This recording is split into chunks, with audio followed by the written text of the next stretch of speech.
پہلے دن کی نشست کے اختتام پر اعلان تحریری پڑھ کر سنایا گیا کہ سنگ بنیاد رکھنے کی رسم بدی وجہ ملتوی کی جاتی ہے کہ ٹرسٹ کے روبرو بیگم علامہ عثمانی رحمۃ اللہ علیہ کی چند تجاویز زیر غور ہیں۔ سیٹھ حاجی عبدالحمید باوانی نے 23,000 روپے دارالعلوم کے تعمیری فنڈ میں دیا۔ تعمیر کا کام شروع ہو چکا ہے۔ عمارت پر 8 لاکھ روپیہ صرف ہوں گے اور اس طرح ایک عظیم اسلامی درسگاہ اسلامی حکومت میں پایہ تکمیل کو پہنچ جائے گی۔ سیٹھ باوانی نے کہا، میں تاجر ہوں اور ایک تاجر کا فرض ہے کہ اللہ تعالیٰ کی نعمتوں سے جو اسے ملتی ہیں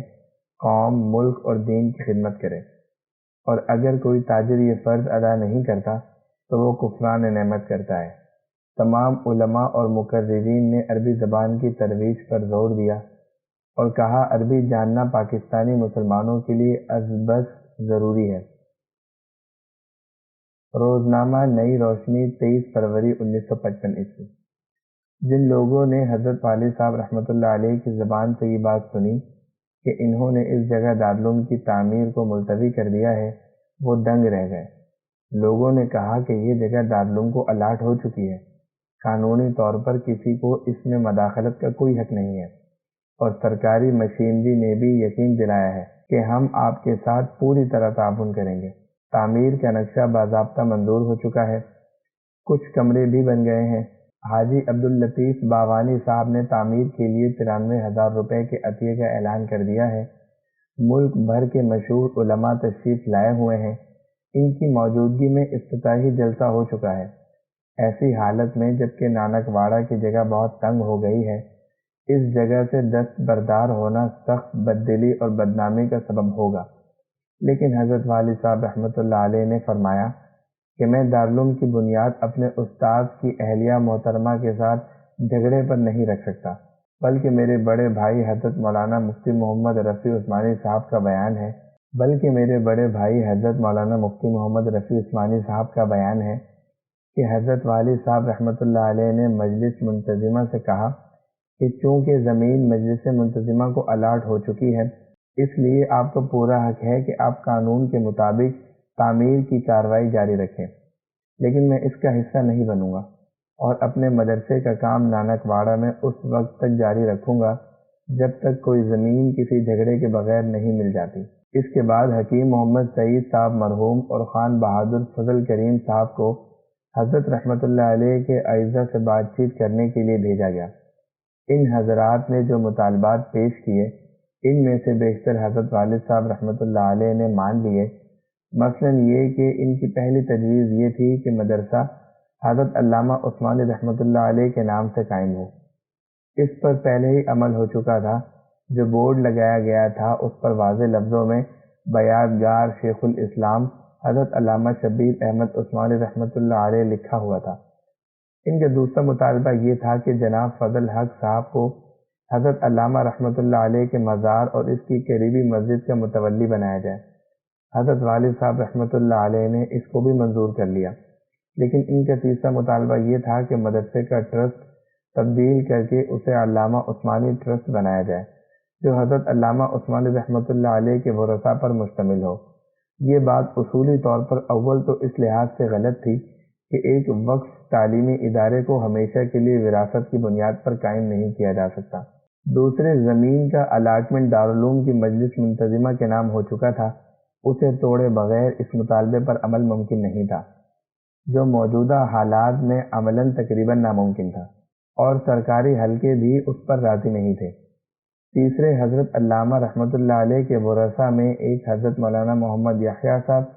رحمۃ اللہ علیہ ہی ایسے تھے جو عالم تھے اور جنہیں مدرسے کے معاملات سے دلچسپی ہو سکتی تھی۔ چنانچہ حضرت والد صاحب رحمۃ اللہ علیہ نے یہ پیشکش کی کہ انہیں دارالعلوم کی مجلس منتظمہ میں شامل کر لیا جائے گا، لیکن بظاہر ایسا لگتا ہے کہ جو لوگ ان حضرات کو ابھار رہے تھے، ان کے پیش نظر نہ مدرسہ قائم کرنا تھا اور نہ حضرت رحمۃ اللہ علیہ کے اعزہ کی کوئی خیر خواہی۔ اس لیے ان مطالبات کو تسلیم کرنے کے باوجود مخالفت جاری رہی، اور حضرت والد صاحب رحمۃ اللہ علیہ اپنے اس موقف پر قائم رہے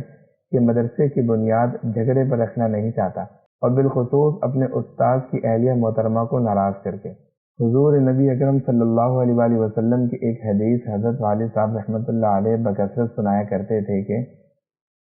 یعنی میں اس شخص کو جنت کے بیچوں بیچ گھر دلوانے کا ذمہ دار ہوں جو حق پر ہونے کے باوجود جھگڑا چھوڑ دے۔ حضرت والد صاحب رحمۃ اللہ علیہ کو ہم نے ہمیشہ اسی حدیث پر عمل کرتے ہوئے پایا، لیکن یہ ایسا موقع تھا کہ اس وقت اپنے حق سے دست برداری کے اس معمول کو نبھانا بڑے دل گردے کا کام تھا، اور ہم سب کے دل اس پر محسوس رہے تھے، اور یہ بات بھی تقریباً واضح نظر آ رہی تھی کہ اس کے نتیجے میں حضرت علامہ رحمۃ اللہ علیہ کے شایان شان کوئی دارالعلوم نہیں بن سکے گا، اور یہ جگہ نہ جانے کس کام میں استعمال ہوگی۔ چنانچہ واقعہ یہی ہوا کہ اس جگہ نہ کوئی دینی مدرسہ قائم ہو سکا، نہ حضرت علامہ رحمۃ اللہ علیہ کے اعزہ کو رہائش کی کوئی جگہ مل سکی، نہ حضرت رحمۃ اللہ علیہ کے بھائی مزار اور مسجد کے متولی بن سکے، بلکہ جب یہ حضرات اعزہ کسی طرح دارالعلوم کی تعمیر پر راضی نہ ہوئے اور بالآخر حضرت والد صاحب رحمۃ اللہ علیہ نے اس زمین سے مکمل دست برداری اختیار فرما لی، تو بعد میں جناب ایم قریشی صاحب نے، جن کے گھر میں حضرت شیخ الاسلام رحمۃ اللہ علیہ اور ان کی اہلیہ محترمہ مقیم رہے تھے، اسلامیہ کالج کے نام سے وہاں اپنا پرائیویٹ ادارہ بنایا جس میں فیس لے کر اصلی تعلیم دی جاتی ہے۔ اس میں حضرت علامہ عثمانی رحمۃ اللہ علیہ کا کسی بھی حیثیت سے کوئی حوالہ تک نہیں تھا۔ حضرت علامہ رحمۃ اللہ علیہ کا مزار اسی کالج کے احاطے میں سالہ سال ایسی حالت میں رہا کہ وہاں تک پہنچنا بھی دشوار تھا۔ کالج کی انتظامیہ کو اسے صاف رکھنے کا بھی کوئی خاص اہتمام نہیں تھا۔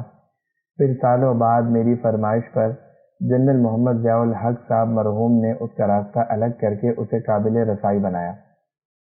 لہذا اس وقت ہم جیسا کوئی ہوتا تو وہ یہ دلیل بڑی آسانی سے پیش کر سکتا تھا